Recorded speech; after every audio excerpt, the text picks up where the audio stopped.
हुजूर जी की और बाबा जी की प्यारी साथ संगत जी, आप सभी को प्यार भरी राधा स्वामी जी संगत जी। वीडियो को शुरू करने से पहले एक विनती है, हमारे चैनल को जरूर सब्सक्राइब कर लीजिए और वीडियो को लाइक करना मत भूलिए।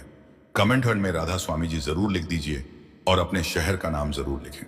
संगत जी जो सेवादार भाई साल 6 महीने में एक आधे दिन के लिए ही सेवा कर पाते हैं, तो क्या बाबा जी ऐसी सेवा स्वीकार करते हैं? और बाबा जी सेवा के बदले सैलरी के रूप में सेवादारों को क्या देते हैं?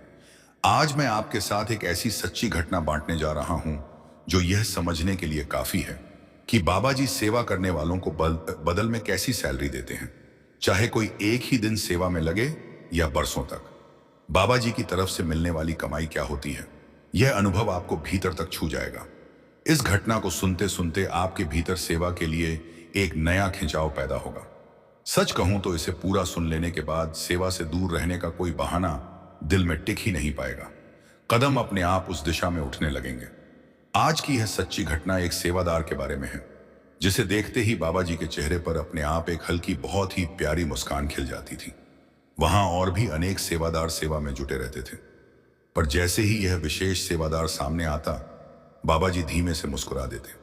कुछ बोलते नहीं थे, कोई टिप्पणी नहीं, बस एक शांति से भरी दिव्य मुस्कान बाबा जी के चेहरे पर आ जाती थी। यह बात उस सेवादार के मन में अक्सर एक सवाल की तरह उठती रहती, बाबा जी मुझे देखकर ही यूं क्यों मुस्कुरा देते हैं? उसे लगता कि जरूर इसके पीछे कोई रहस्य है, कोई ऐसी बात जो वह समझ नहीं पा रहा। अब आइए इस अनोखी घटना की शुरुआत करते हैं। संगत जी, हम अक्सर सुनते हैं कि बहुत से सेवादार यही अरदास करते हैं कि जब मृत्यु का समय आए तो वे गुरु घर की सेवा करते हुए आए। सेवा में ऐसा क्या खिंचाव है कि लोग अपने कारोबार, अपने परिवार, अपनी सारी व्यस्तताओं को पीछे छोड़कर दौड़े चले आते हैं। यह घटना भी सेवा के इसी गहरे सुख को समझाने वाली है। जिस सेवादार को देखकर बाबा जी मुस्कुराते थे, वह कोई साधारण व्यक्ति नहीं था, वह एक अरबपति था। ऐसा धनी कि उसे किसी बड़े शहर का राजा कह देना भी गलत नहीं होगा। अपार दौलत, बड़ा नाम, दुनिया के जाने माने अमीर लोगों में उसका रुतबा था। लेकिन उसके भीतर बचपन से ही संतमत के प्रति एक अटूट लगाव था।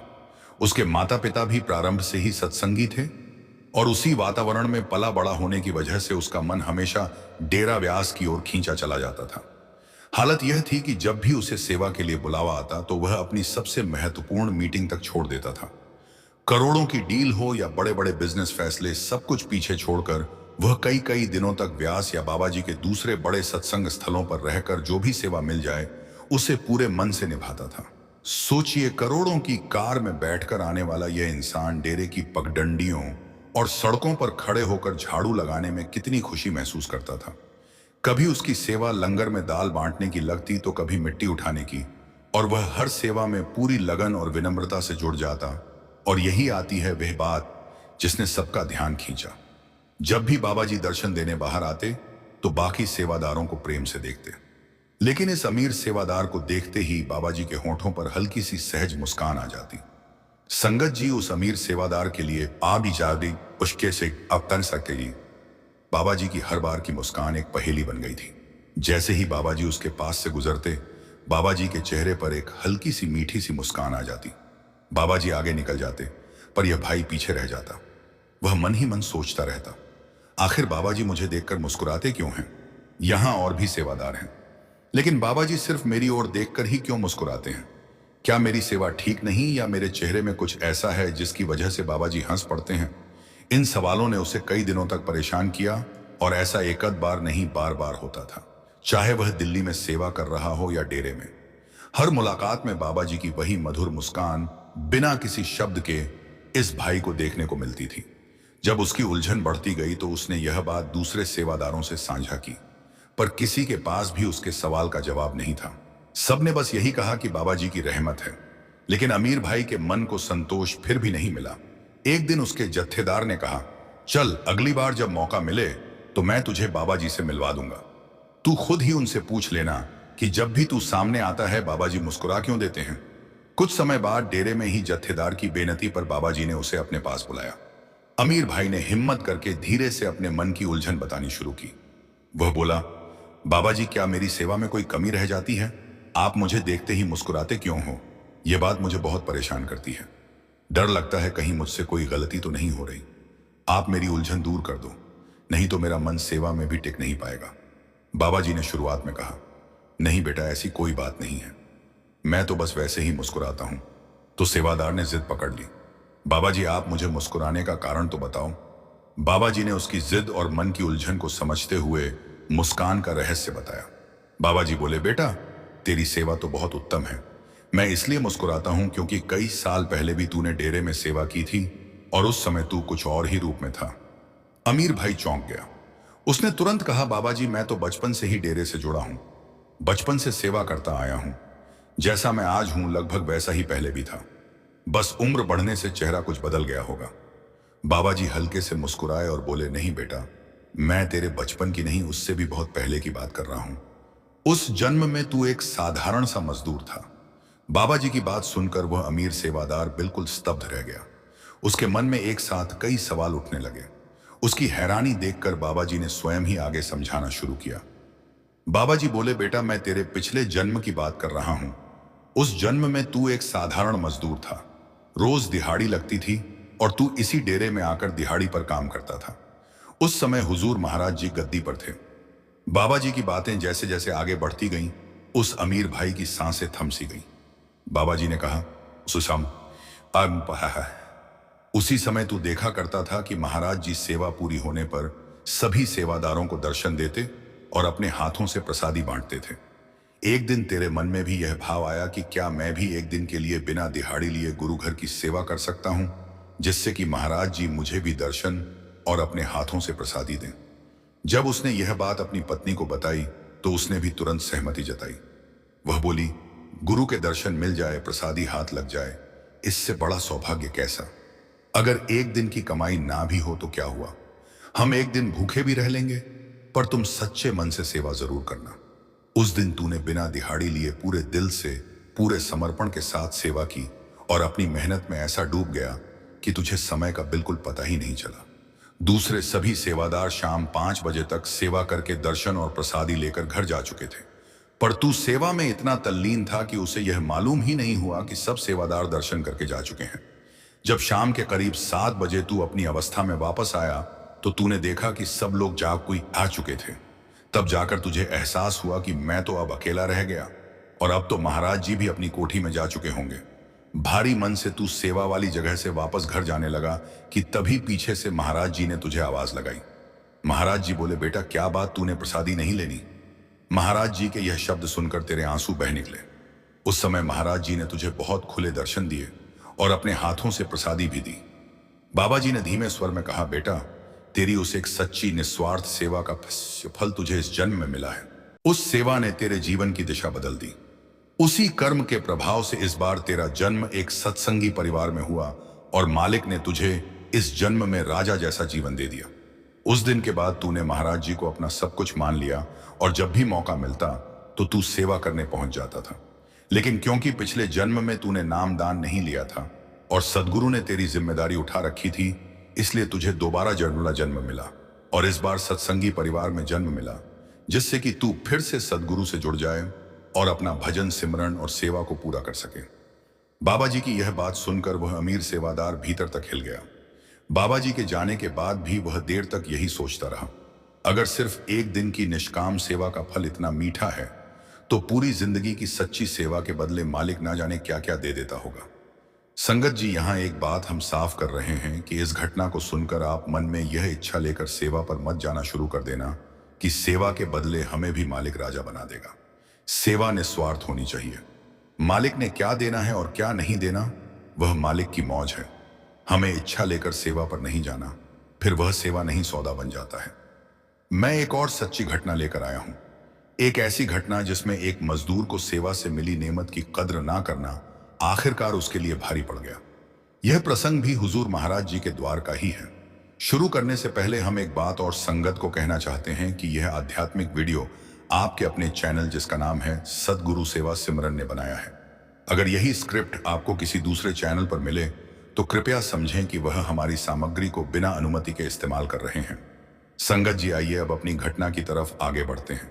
उन दिनों डेरे में बड़े बड़े निर्माण कार्य चल रहे थे। काम करवाने के लिए रोजाना कई दहाड़ी मजदूर बुलाए जाते। शाम ढलते ही यह मजदूर अपनी मजदूरी लेकर बाहर निकलते और जाते जाते अक्सर देखा करते कि जब सेवा समाप्त होती तो महाराज जी स्वयं बाहर आकर सभी सेवादारों को दर्शन देते और अपने कर कमलों से प्रसादी बांटते। इन्हीं मजदूरों में से एक युवक ने एक दिन घर पहुंचकर यह बात अपनी मां से बताई। मां ने बात सुनी और बड़ी श्रद्धा से बोली, बेटा सुना है डेरे वाले गुरुजी सेवा का बड़ा प्रताप देते हैं। तू कुछ दिन दिहाड़ी छोड़कर सच्ची सेवा करा। मैं और तेरे पिताजी जैसे तैसे गुजारा कर लेंगे।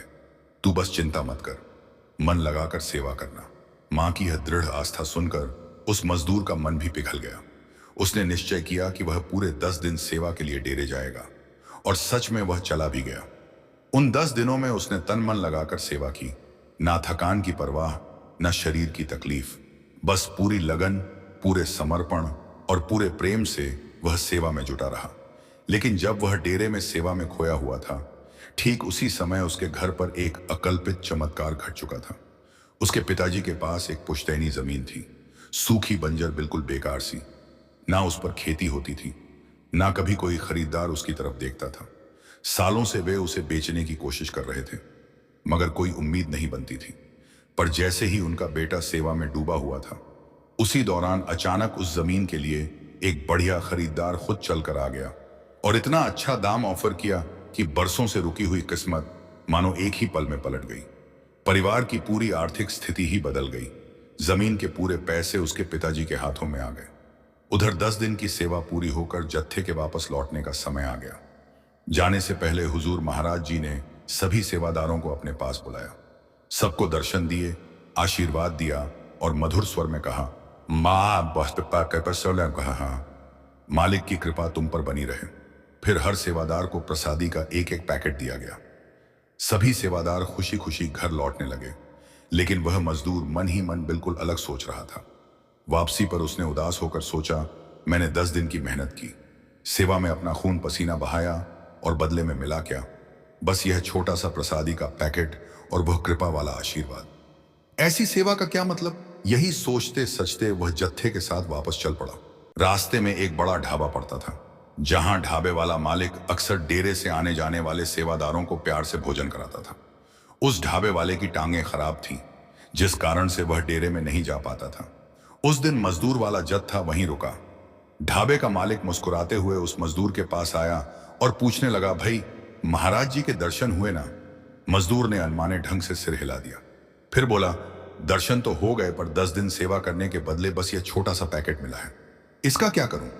ऐसी सेवा का क्या मतलब? ढाबे वाले ने उसकी मायूसी देखी तो पूछा, भाई क्या महाराज जी ने कोई आशीर्वाद भी दिया? मजदूर ने थके स्वर में कहा, हाँ, बस इतना कहा कि मालिक की कृपा तुझ पर बनी रहेगी। यह सुनकर ढाबे वाला तुरंत बोला, अगर मैं तुझे 100 रुपए दूं तो क्या तू वह वचन मुझे दे सकता है जो महाराज जी ने तेरे लिए कहे हैं? क्या वह आशीर्वाद मुझे मिल सकता है? मजदूर के मन में आया, कैसा बेवकूफ आदमी है, सिर्फ कुछ शब्दों, कुछ वचनों के बदले इतना पैसा देने को तैयार है। संगत जी, उन दिनों में 100 रुपए की बहुत बड़ी वैल्यू हुआ करती थी। उसने बिना सोचे समझे हां कर दी और उसने ढाबे वाले को उसी तरह महाराज जी के वचन दोहरा दिए और 100 रुपए लेकर खुशी खुशी घर की ओर चल पड़ा। लेकिन घर पहुंचा तो दृश्य बिल्कुल उल्टा था। मां और पिता दोनों रो रहे थे। वह घबरा गया और जल्दी से पूछने लगा, क्या हुआ? आप दोनों रो क्यों रहे हो? उन्होंने आंसू पोंछते हुए कहा, जब तू डेरे में सेवा कर रहा था, हमें अपनी बंजर जमीन का एक खरीदार मिल गया। उसने पूरी जमीन 0 रुपए में खरीद ली। पर आज शाम जब हम सब्जी लेकर वापस आए, घर से ही तशीराम तो घर में रखे सारे रुपए चोरी हो गए। यह सुनकर मजदूर के पैरों तले जमीन खिसक गई। उसे तुरंत याद आया, उसी शाम उसने महाराज जी के वचनों का सौदा 100 रुपए की लालच में किया था। एक पल में उसके मन में सारी बातें साफ हो गईं। वह समझ गया कि यह सब क्यों हुआ। उसने पूरी बात रोते हुए अपने माता पिता को बताई।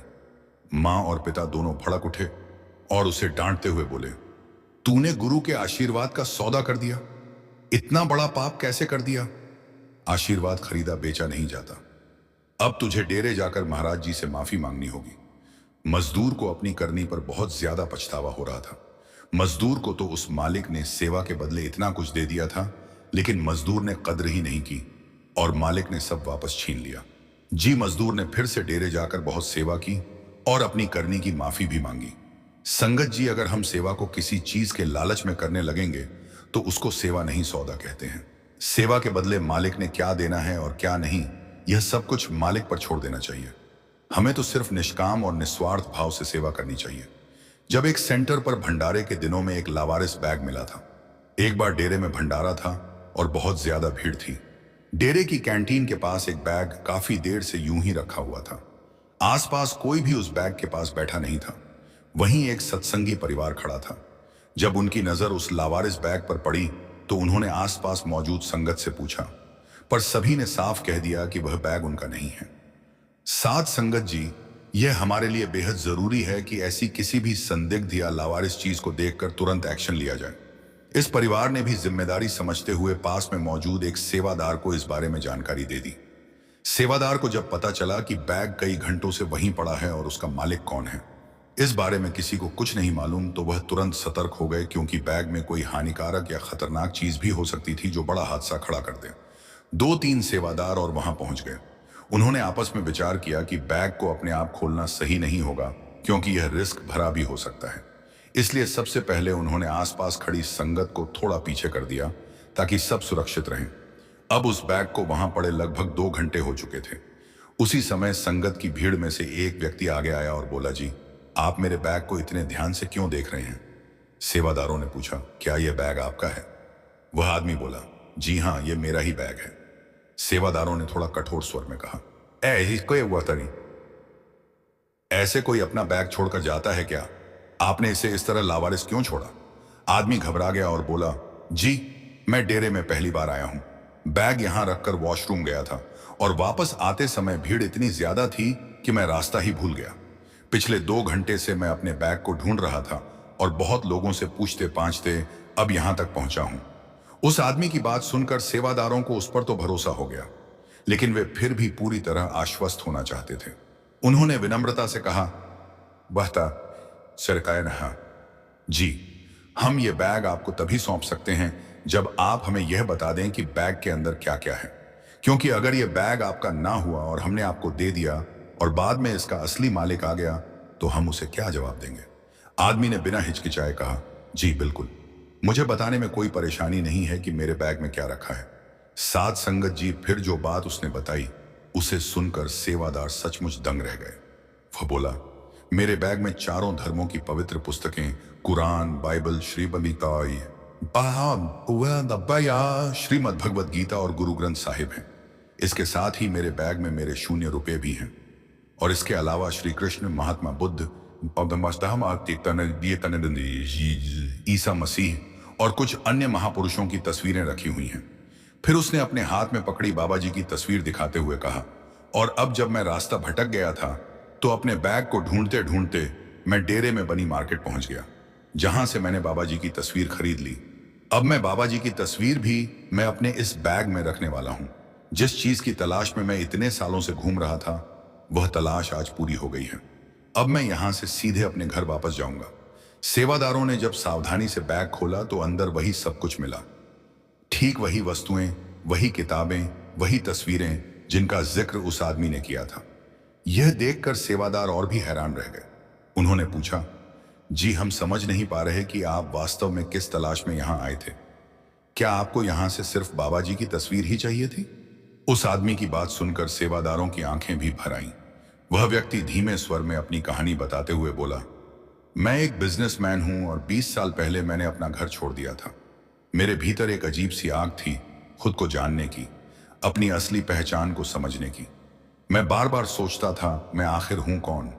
मेरा अस्तित्व क्या है? क्या मैं एक शरीर से दूसरे शरीर में बस यूं ही भटकता रहूंगा, क्योंकि मरता तो शरीर है, आत्मा तो कभी नहीं मरती? इन सवालों के जवाब ढूंढने के लिए मैं दुनिया भर में भटका। मुझे एक पूर्ण गुरु की तलाश थी, ऐसा गुरु जो मेरे अंदर उठते सवालों को शांत कर सके, मुझे मेरे असली स्वरूप से मिलवा सके।